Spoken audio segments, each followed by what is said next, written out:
Magkaharap na po sa round number 10 ang Team USA at Team India. At sa board to encounter, Wesley So, kalaban niya po ang umuusbong kilalang-kilala na po ito, Grandmaster Pragnananda. Ano ang nangyari? Daming brilliant move.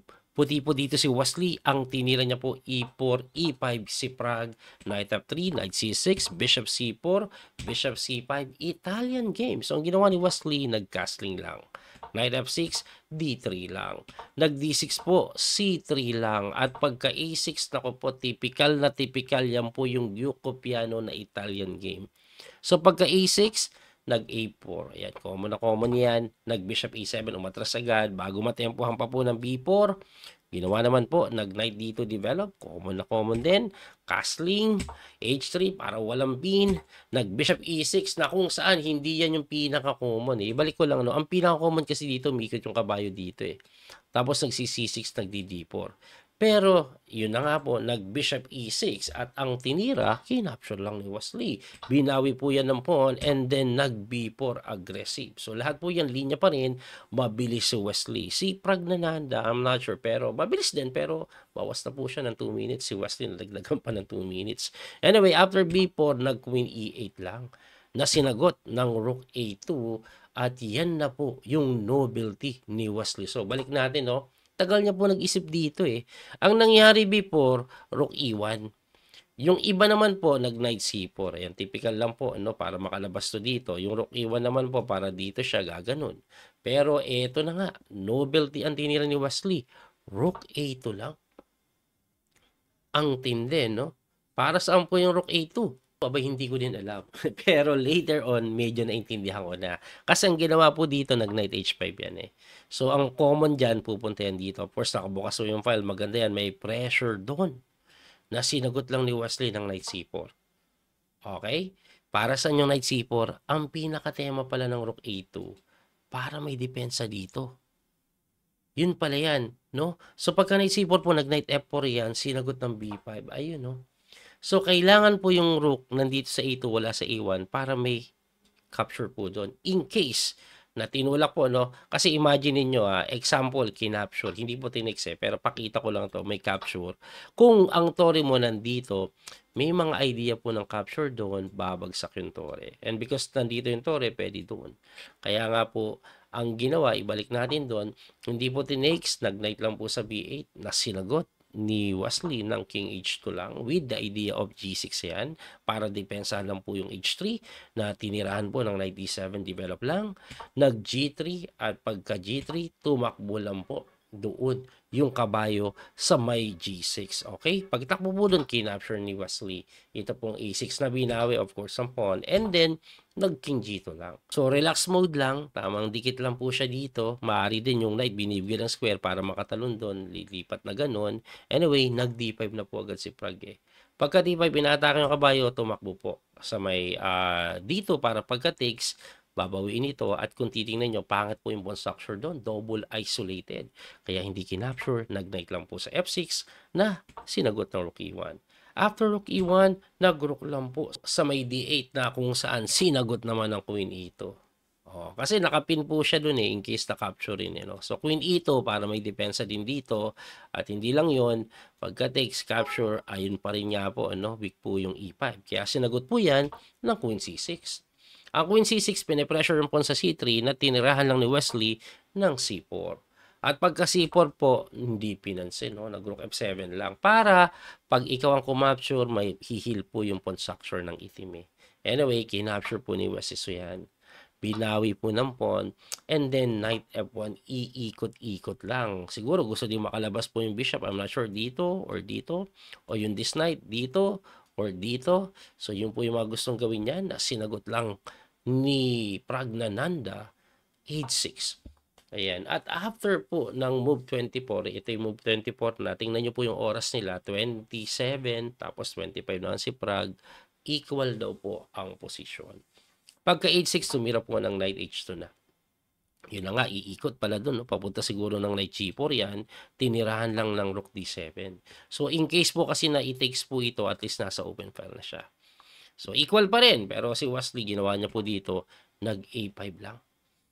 Hindi yung A5, tinulak lang. Bakit? Para po hindi po nahi-hit ito, puwedeng gumalaw yung toring ganito. Okey?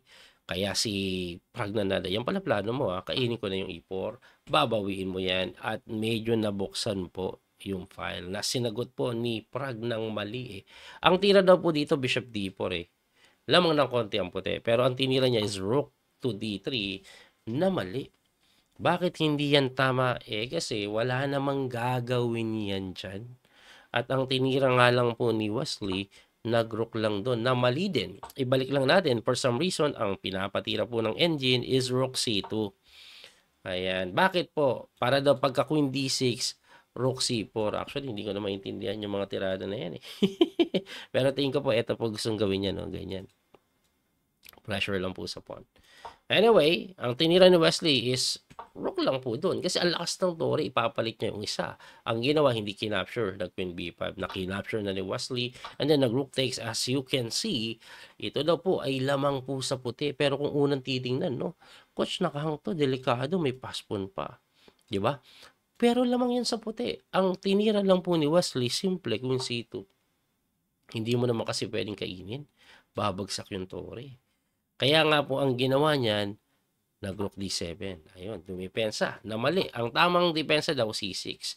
Though yung rook D7 parang normal lang, hindi siya maganda kasi may tira po na queen A2 check lang. At pagkatakbo po niyan, nakapasok po yung reyna. Mali na naman, no? Pero second best yan, eh. At good enough to win.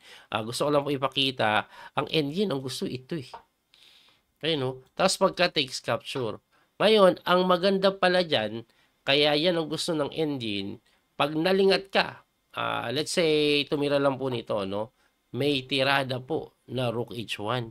At ang mga threat po is pwedeng ganun later on, pwede knight doon, pwede tulak doon. Ayan po, may pressure po sa h6. So, kaya knight g4 ang pinakamaganda. Do yung queen e6, X-mark man yung nilagay dyan ni chess.com, it's still better for white.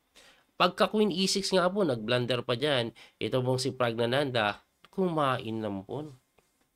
Na mali, no? Ang tamang tira daw is rook d6, pero lamang pa rin po ang white doon kasi nakapasok po sa loob, baka gumanito or something like that, or dito pa rin, pipin, no? Anyway, pagkakain po sa a5, queen f5 ang tinira ni Wesley. Pinin niya po yung kabayo. May threat po siya na ganito. Ayan, no? So, ang tinira po, nag-queen sa A7 or A2. Para saan? May threat po dito. Ngayon, siguro isipin nyo, coach, libre po ito nakapin pa, may depensa pa. May queen takes F2. Ganyan pala mangyayari. Ngayon, pagka takes mo, titirahan ka lang ng bishop takes F2. Siguro isipin nyo, pagka-capture dito, di ba lamang, hindi, libre na yun eh. Di unahin natin tong capturein. Unahin natin tong e-takes pala, ayan, no? May kain din dito eh. Pag i-capture mo na ganyan, ayan, one pawn down ka pa. So, hindi pwede. Ibalik na natin doon. Ang tinira ni Wesley, rook F1, depensa lang na hindi na gusto ng engine. Kasi, pwede daw, knight H4, nakapin. Ngayon, magki-queen F7 yan, ang ititira po, knight naman po sa kabila. Ito naman yung threat. Lamang daw po ang white, no? Pero, mas pinili ni Wesley yung rook F1 eh. Bakit? Kasi, yung kanya pong tiradang knight G4, knight takes dito, nandyan pa rin eh. No? So, ang ginawa, nag-rook E7 para depensahan sana. Kaso, tinirahan lang po siya ng brilliant sacrifice ni Wesley. Ganda.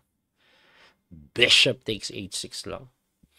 Hanip si Wesley. Pinakain lang yung bishop. Unang tanong, dalawa kasi pwedeng kumapture dyan eh. Pwede bang kainin siya ng king? Hindi maganda kasi may knight G5. Ano ngayon, kainin lang yan, magpo-pawn takes. At ang problema mong matindi ay yun. Mati ka halos. Ibalik natin. Kaya nga nag-pawn takes. Kaso, kinapture yung kabayo.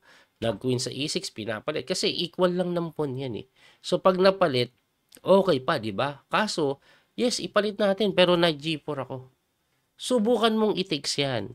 Titirahan kita ng knight takes f6. Pagka king move mo dito, knight d5 lang. Saan pupunta yung tore? Siguro dito para may depensa pa rin. Rook a1 lang. Yan po yung mangyayari. Sipain natin sa face. Knight b4 lang. At yung mga pawn po, hiwa-hiwalay. Bungal-bungal po kasi. Galit-galit sila eh. Nag-i-exam, one seat apart. Kaya madaling pabagsakin lamang po si Wesley. So dyan, ang ginawa na lang po ni Pragnananda, nag-A5 tulak, counterplay, pass pawn. Kaso sinagot lang po ng queen sa may F5. Aba, ang gustong mangyari dalawa, no? Pwede po siya dito, pwede din dito. Ngayon, pag tinakes mo kasi yan, pawn takes, alis yung kabayo, libre to. 'Di ba? Kaya ang ginawa ng King G7 na lang. Pero pagka King G7, sinagot lang po ng Queen H5, threatening to capture the pawn na napatration sa H8. Nag-Knight H4 naman si Wesley, threatening to go Knight F5. Grabe ka, winning na. So, dito po, tumakbo na lang.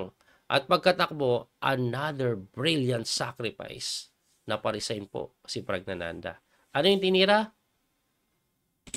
Knight takes lang po sa H6. Yes, libre yan. Pero pagka takes, capture, check, bagsak po yung tore. And this is quality up, tapos lamang pa na isang pawn. Kaya, nag-resign na lang si Pragnananda. At sa wakas, nanalo din si Wesley. Alam niyo po bang minus 11 na si Wesley? But because of this win, minus 6 na lang. No, medyo nakaka-recover. Last round sana manalo siya para talagang halos bumalik siya sa top 10. Anyway, kahit nanalo po si Wesley sa laban na ito, si Fabiano Caruana natalo kay Gukesh. Equal lang yan pero nag-blunder kaka-push for a win siguro. So natalo po siya kay Gukesh, tapos si Dominguez natalo kay Erikaisi. Natabla naman po si Lebon Aronian kay Bilit. So, ang ending, talo ang Team USA. Pero okay lang. Kasi ang importante, nanalo si Wesley para sa akin. Gusto kong bumalik siya sa top 10 Anyway, muli ito po yung Coach Pinemaster Dale Causo. Abangan nyo po yung mga susunod na laban. At least nakapanalo si Wesley sa isang mataas ang rating. Hanggang sa muli. God bless po. Don't forget to like and share. Bye-bye. Thank you sa support. That little mouse, 'cause I'm an albatross.